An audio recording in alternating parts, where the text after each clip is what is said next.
Bi araba ye arajo joliba lamɛnbaga cɛ ani muso denmisɛn ni mabakɔrɔba an b'aw fo dantɛ foli min na janvier kalo ye tile 8 sɔrɔ san 2024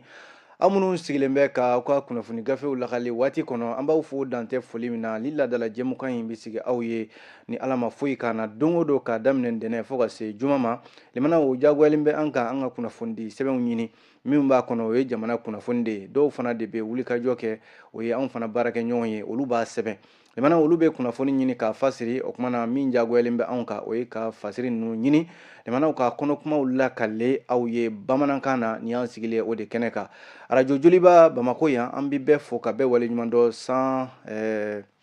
105.0 ka taa se Sikasokaw ma olu fana b'an lamɛn 103.8 kan n'i taara Segu 100.1 min y'an ka lasigiden ye an tɛ ɲinɛ ale kɔ Dirik n'o ye Bakari Sidibe ale bɛ ka nɛgɛ banba ye Segu ka bɛɛ lajɛlen b'an sɔrɔ o kuma na an bɛ foli di Mali den bɛɛ lajɛlen ma an ka bɔlɔlɔ fana sanfɛla la nin waati in na n'o y'an ka page Facebook ye Joliba FM n'i taara yen i b'an sɔrɔ Mali kɔnɔ ani Mali kɔ kan an tɛ ɲinɛ Gabɔnkaw kɔ u b'an lamɛn kosɛbɛ Kongokaw fana u bɛ ci bila an ma an b'u fo kosɛbɛ Mali den mana kɛ yɔrɔ o yɔrɔ n'i bɛ jamana kunnafoni nɔfɛ kuma na an b'aw fo dantɛ foli min na Canal Plus fana sanfɛ n'i bɛ fɛ ka arajo joliba lamɛn i bɛ 866 i b'o kɔri o kuma i b'an sɔrɔ o fana sanfɛla la an balimaw nin bɛɛ lajɛlen ye kunnafoni sɔrɔ siraw de kumaso kɔnɔ yan ka kunnafoni lakali aw ye a balimakɛ Amadu Jalo Musa Sanogo bolo bɛ nɛgɛ karafe la minnu bɛ k'an bila bɔlɔlɔ sanfɛ Isufu Sangare Musa Hayidara Augustin Eshobi Lamine Kulubali ani Isa Jɛbkile olu k'o baara kɛ o kumana jɛka baara de don limanaw n'o tɛ baara in kɛ man di nin y'an sigilen kɛnɛ kan limanaw gafe fila bɛ yan an bɛna minnu kɔnɔ kumaw lakali sisan Nouvelle Horizon ani Le Soir de Bamako an gɛrɛjɛgɛ donna olu de la bi kumana an b'a daminɛ joona ni fasɛrɛdi sɛbɛn min n'an k'a ma ko Nouvelle Horizon limanaw a y'a jira k'a fɔ ko min y'an balima chrétienw ye olu kɔni kɛlen bɛ k'u ka jɔrɔ yira jamana ɲɛmɔgɔ la n'o ye kɛrɛnkɛrɛnnenya la lakanabaliya nasiraw la ko Révérend Nuhu Ag Infa Yatara ale min ye chrétienw olu ka ɲɛmɔgɔ dɔ don ko waati min na jamanakuntigi ye min ye jamanadenw bisimila sankura foli hukumu kɔnɔna la limanaw Nuhu Ag Infa Yatara yɔrɔ ni kɔni bɛ maa tɛ se ka bɔ dunu kɔrɔ ka t'i kɔnɔ fɔ i bɛ jamanakuntigi kɛrɛfɛ waati min na gɛlɛya min b'i kan n'i y'o fɔ jamanakuntigi ye la fɛrɛ na sɔrɔ a la o de senfɛ min ye Révérend Nuhu Ag Infa Yatara ye min ye chrétienw ka nin ɲɛmɔgɔba in ko tiɲɛ yɛrɛ la ko jatigɛ wale tigilemaw kɛlen bɛ ka u ka chrétienw sɛgɛn kosɛbɛ jamana camancɛ yanfan ninnu na n'i y'a lajɛ laada de don min ye jamanakuntigi ye san o san ka min ye jamanadenw bisimila o baara de kɛra o don o ntɛnɛn janvier kalo tile 6 min bɛ force vive kofɔ n'o ye jamanadenw ye n'i ye kɛnɛ in lajɛ maa minnu tun bɛ yen Bamakɔ tu tigɛbaw n'o ye Ɲarew ni Darawew ni Turew ye olu tun bɛ yen ka taa se min ye an ka diinɛ tigilamaw ma silamɛw catholiques protestantiw bɛɛ tun bɛ yen ka taa se société civile ma bɛɛ kɔni y'i ka fɛla fɔ bɛɛ y'i ta fɔ nka maa min bɛ yen ni fasiri kɛlen bɛ ka i da don o ka laɲini na bi o ye an balima chrétienw ye n'i y'a lajɛ an balima chrétienw y'a jira k'a fɔ ko olu kɔni bɛ gɛlɛya dɔ kɔnɔ bi f'u k'a da jamanakuntigi ɲɛkɔrɔ a ka faamu sabu ko n'i y'a lajɛ ko n'i taara jamana camancɛ in na sisan limanaw i b'a sɔrɔ min ye banbanciw ye ani jatigɛwale tigilamaw kuma bɛɛ olu kɔni de bɛ ɲɔrɔki ka kɛ chrétienw ka dagayɔrɔw kan sango ni maa min yɛrɛ ni chrétien tɔgɔ yer'o la walima maa min sɔrɔla k'o bɛ chrétienya baara la n'u Ag Infa Yatara ko i b'a sɔrɔ u bɛ taa bin u kan f'u ka églisew kɔnɔna la a dɔw yɛrɛ kɛra ko n'i y'a lajɛ église min n'o bɛ jamana camancɛ la a jala k'a fɔ ko ni jatigɛwale tigilamɔgɔ ninnu i b'a sɔrɔ u bɛ taa bin u kan sango n'u ye hali u yɛrɛ ka ciba n'o ye Jésus ye n'u y'o tɔgɔ bɔ u da ka ban u ni hɛrɛ fara la ko église fɛn fɛn bɛ yen nɔ yanni bi yɛrɛ cɛ novembre kalo san 2024 waatiw la k'u kun ye welewele dakan dɔ bila église fɛn fɛn bɛ yen n'o bɛ jamana camancɛ la ko ka dɛmɛ ta ka u sɛgɛrɛ ka yira k'a fɔ dɛmɛ ninnu tɛ dɔwɛrɛ ye ko bamanciw de kɛlen bɛ ka gɛrɛntɛ bin chrétien diinɛ tigilamaw ka kɛrɛnkɛrɛnnen la Mopti mara la sabu ko bamanci ninnu n'u nana i b'a sɔrɔ u bɛ min ɲini o ye wari de ye wari min n'o ye CFA wari 5000 u b'o de ɲini chrétien diinɛ tigilamaw fɛ n'i y'a lajɛ ko min bɛ awa duna pen awa ale min ye awa dugu ye dugu min ni awa a bɛ Koro mara la Koro Joses a jala k'a fɔ yen nɔ ko ale yɛrɛ awa ko ale de ye nin kuma in lakale k'a fɔ ko min ye awa sefa wari 5000 ye u bɛ k'o de minɛ mɔgɔw la yen nɔ limana kuma y'a fɔ yɔrɔ sɔrɔ o sabu jamanakuntigi min filɛ nin n'o bɛ jamana ɲɛmɔgɔya la bi Général d'armée Assimi Goïta awa n'u une fois yatara ko de filɛ nin ye awa olu chrétien diinɛw tigilamaw kɔni lafiyalen tɛ fiyewu jamana camancɛ in na jamanakuntigi ka hakili t'o la nin kɛra sankura foli de hukumu kɔnɔna la ntɛnɛn tɛmɛnen Nouvelle Horizon kelen ka kuma la limanaw yɔrɔ jamanakuntigi a ka ni sankura foli hukumu kɔnɔ n'i y'a lajɛ awa kuma wɛrɛw fɔra ye min bɛ tali kɛ jamana kungo la limanaw o tɛ dɔwɛrɛ ye o ko yurugu kɛlɛli jamanakuntigi y'a yira k'a fɔ ko maa minnu bɛ yen n'u ye jamana wari dun faso nafolo n'u y'a dun ni kiriw tigɛra min ka kiri kɔni tigɛra a bɛ ɲini fɛ i ka wari sara nka jamanakuntigi ko maa ma sɔn ka jamana nafolo i ye min suɲɛ k'a sara taayɔrɔ wɛrɛ t'e la o ye kaso de ye n'i y'a lajɛ jamanakuntigi Général d'armée Assimi Goïta awa a ye a kɛlen kɔ ka kuma caman fɔ a da donna jamana yuruguyurugu ko kɛlɛli la o min bɛ yen bi ni jamana sariya tigilamaw jɔlen bɛ u jɔyɔrɔ la o ko la limanaw ka se ka min ye maa minnu ɲɛ tɛ tɛmɛ faso nafolo kan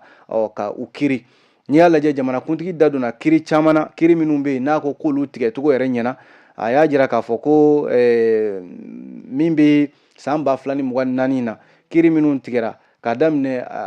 finitigiw ka avion sanko jamanakuntigi ka avion sanko n'o ye dossier avion présidentiel affaire des équipements militaires limanaw ka bɔ yen kɔɔrisɛnɛnaw ka wari kiriko n'o ye Bakari Togola tɔgɔ b'o la o kiri fana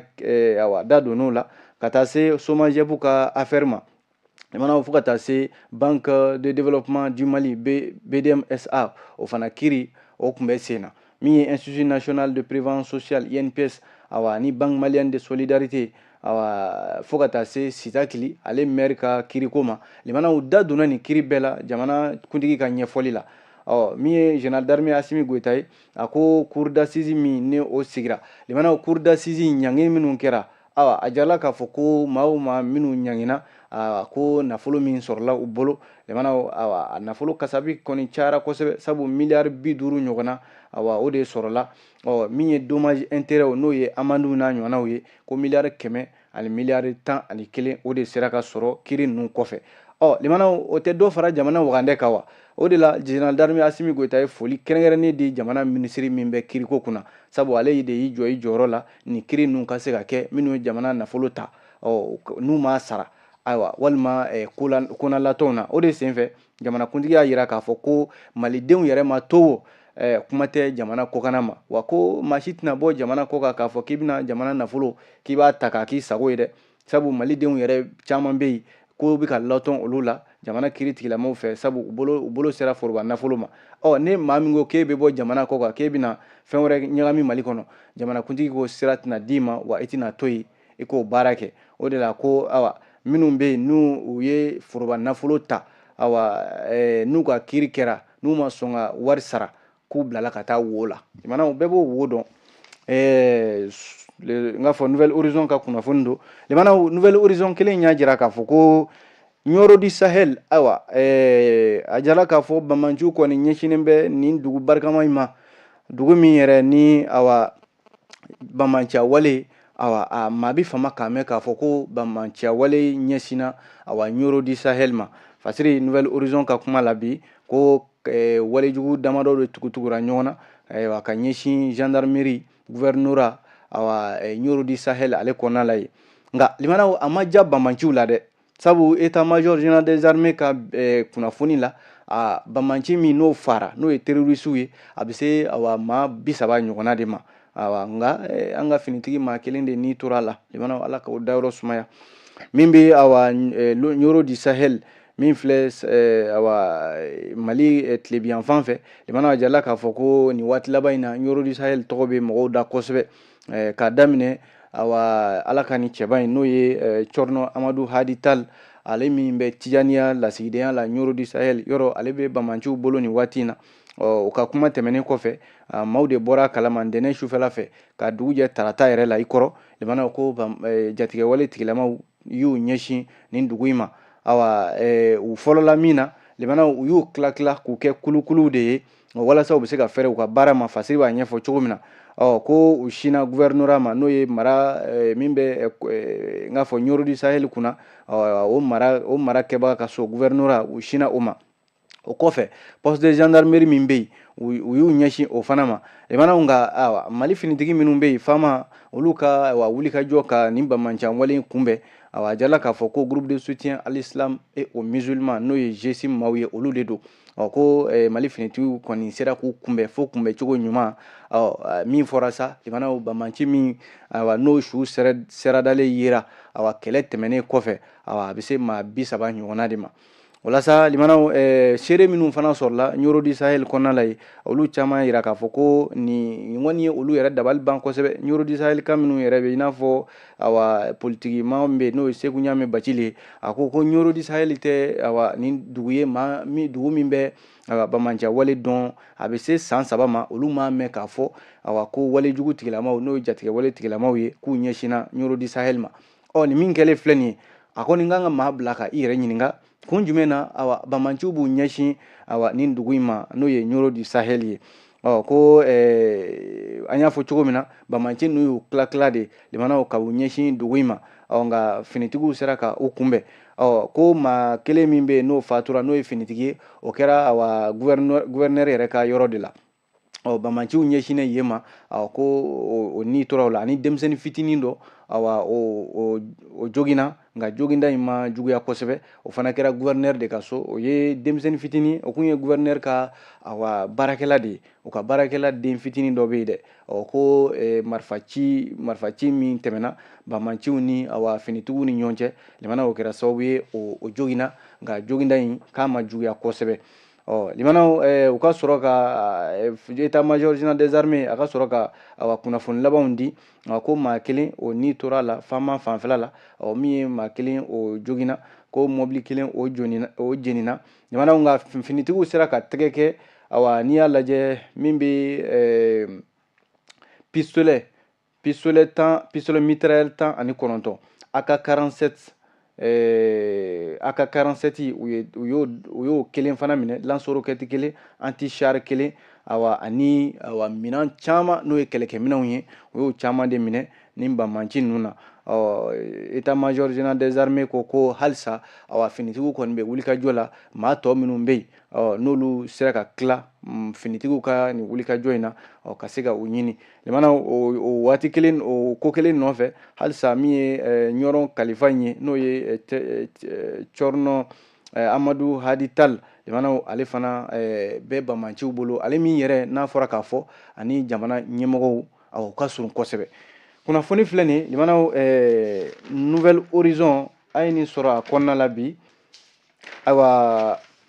Nouvelle Horizon kelen an b'a kunnafoni laban ni min ye limana o ye min bɛ Bamakɔ dugu kɔnɔna la yan yɔrɔ Bamakɔ jama ka ca taa ni ka segin barika ka bon o de ye siratigɛ la ko walasa ka se ka Bamakɔ ɲɛda ɲɛ walima taa ni ka segin ka se ka nɔgɔya nin ye maliden dɔ ye n'o ye Docteur Umaru Aba Tarawele ale ko meriba n'o ye délégation spéciale min bɛ Bamakɔ meriba kunna bi ko fɛn b'ale fɛ ka f'u ɲɛna n'u sera ka baara kɛ n'o ye a ka ca Ala fɛ Bamakɔ dugu kɔnɔna taa ni ka segin bɛ nɔgɔya maaw na lafiya Docteur Umaru Aba Tarawele limana o politologue don n'o ye politiki dɔnba ye sɛbɛnnikɛla fana don écrivain limana n'i y'a lajɛ science politique n'o ye politiki kalan yɛrɛ ye sanfɛkalan so min filɛ n'u k'a ma Université Laval Québec Canada kaw fɛ yen a ye kalan kɛ yen Conseil des affaires étrangères de classe exceptionnelle don limana a bɛ sɛgɛn lafiɲɛbɔ la nin waati in na min ye Docteur Umaru Aba Tarawele ye a ko ale kɔni ye maliden ye a ka kan ni maa kɔni ni i b'i ka jamana fɛ hakilila min b'i la i ka jamana ɲɛtaga la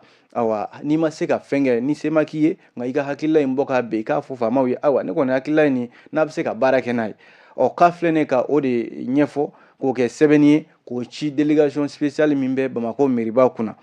a yɛrɛ taara fɔ délégation spéciale ɲɛmɔgɔ kɔ awa meriba la yen nɔ a na kɛ a ma sɔrɔ yen o kɛra décembre kalo tile 24 san 2024 nɛgɛ kanɲɛ 15 waatiw a m'o sɔrɔ yen waati min na dɛ a ka sɔrɔ k'i ta kɛ sɛbɛnni ye limanaw ka ci min ye délégation spéciale ɲɛmɔgɔba ma a ko a ma ko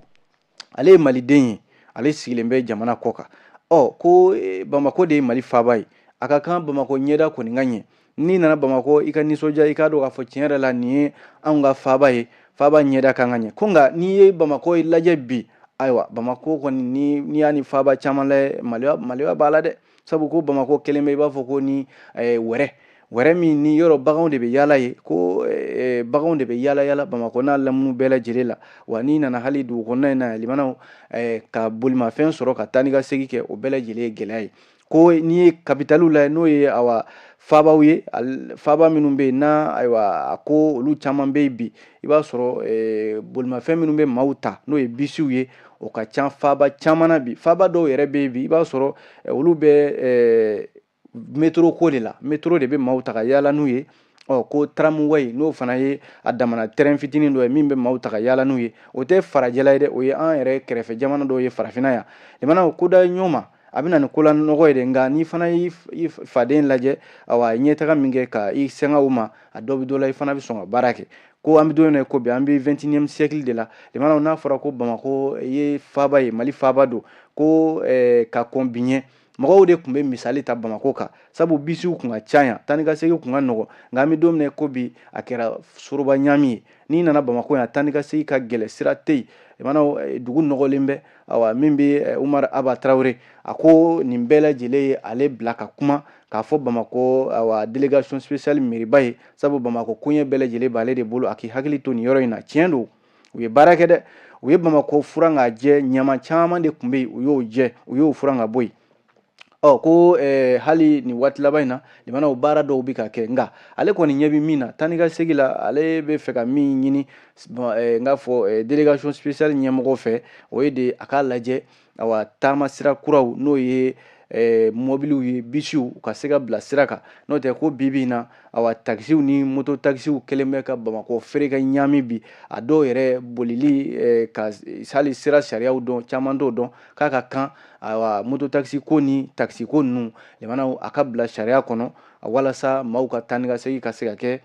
lafiya kɔnɔna la docteur Umar Aba Tarawele a ko ale bɛ min fɔ délégation spéciale ye o ye nin ye ni bisiw sera ka ɲini ka se ka Bamako taa ni ka segin nɔgɔya a dɔ bɛ dɔ la awa Bamako ɲɛda na ɲɛ n'o tɛ ko anw ka faaba in awa ani faaba caman tɛ kelen bi dɛ kunnafoni de ye nin ye an ye nin bɔ Nouvelle Horizon kɔnɔ bi aw bonya b'a la.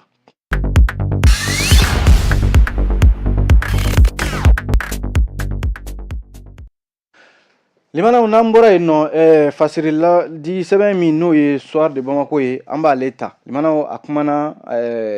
min bɛ awa AES ko la n'o ye Alliance des États du Sahel min ye jamanakuntigi ye n'o ye général d'armée Assimi Goïta ye a ko AES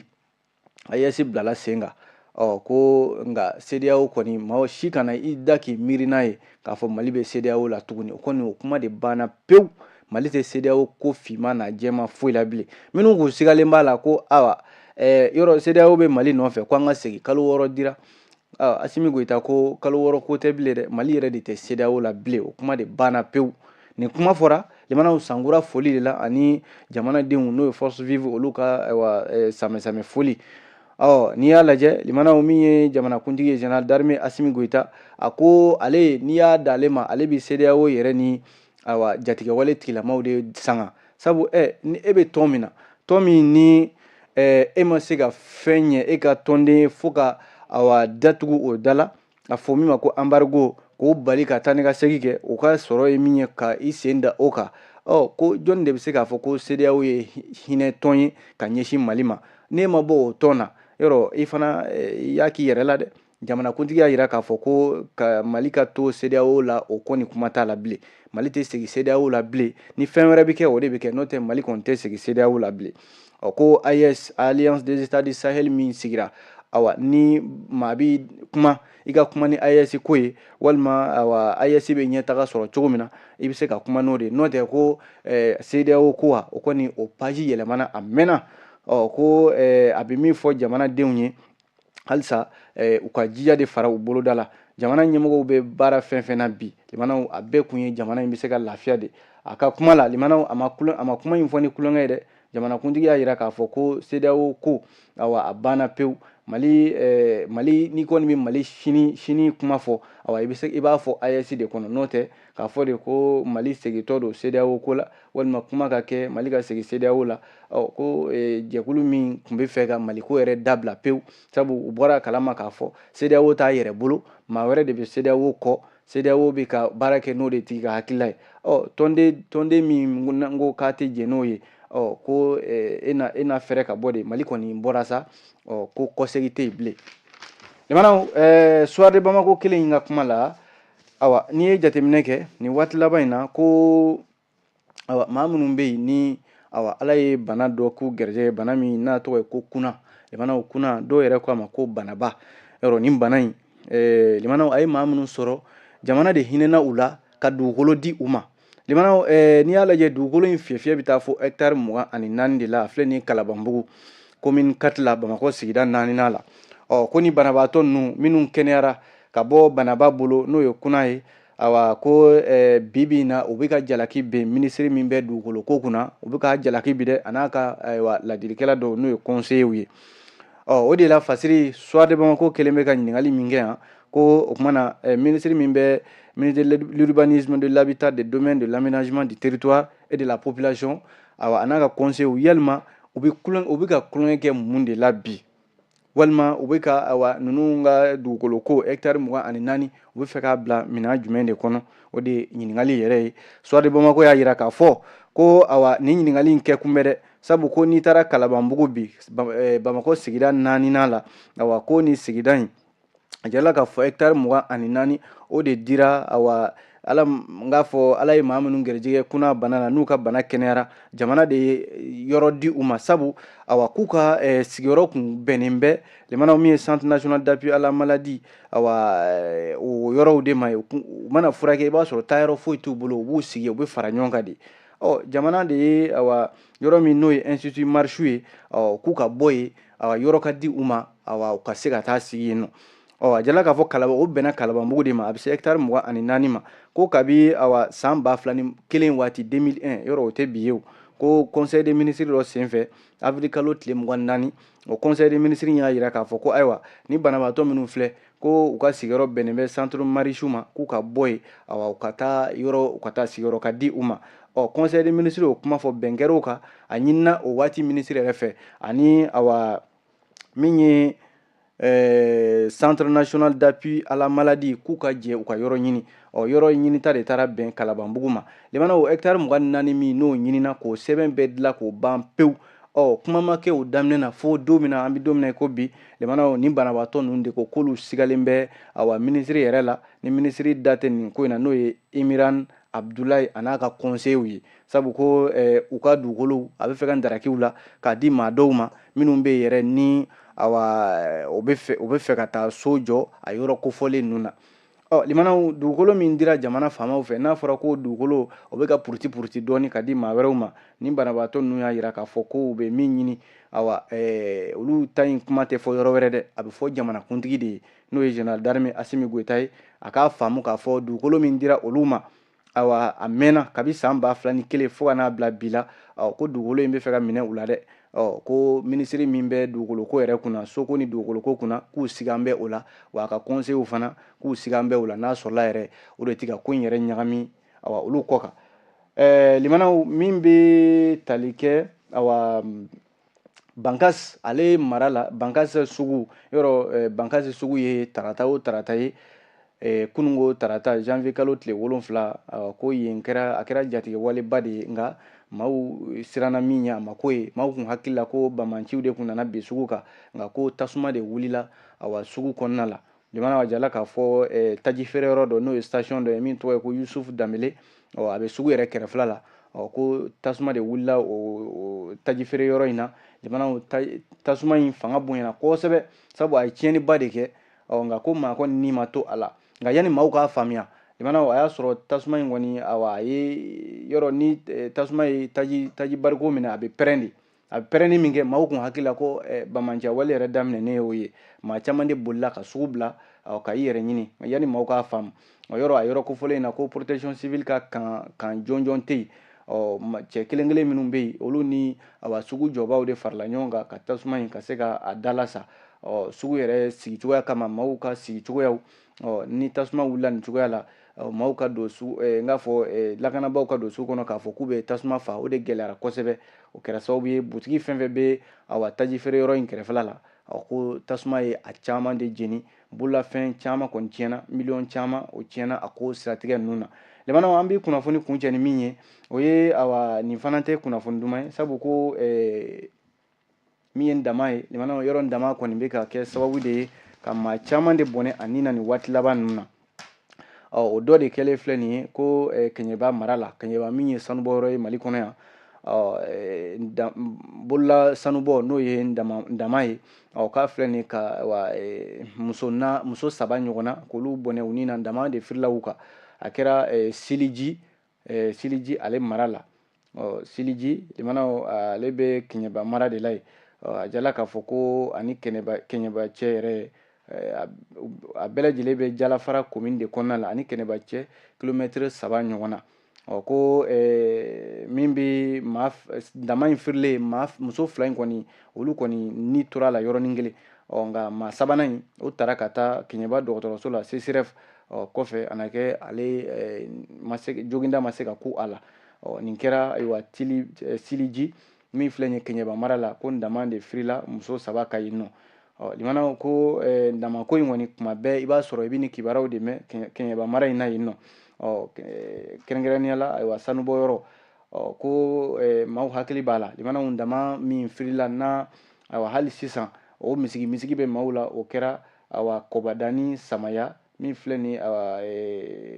Kangaba mara la Kulukoro mara in na yen limanaw hali sini maaw hakili b'o la maa 70 yɔrɔnin kelen limanaw ka olu ni to dama firili la o kuma na sa hali sisan nin damako in jamana ɲɛmɔgɔw kɔni kɛlen tɛ ka a ko in ta ba la nka ko a kɔni bɛ ka maaw bɔnɛ u ni na min ɲininen bɛ sa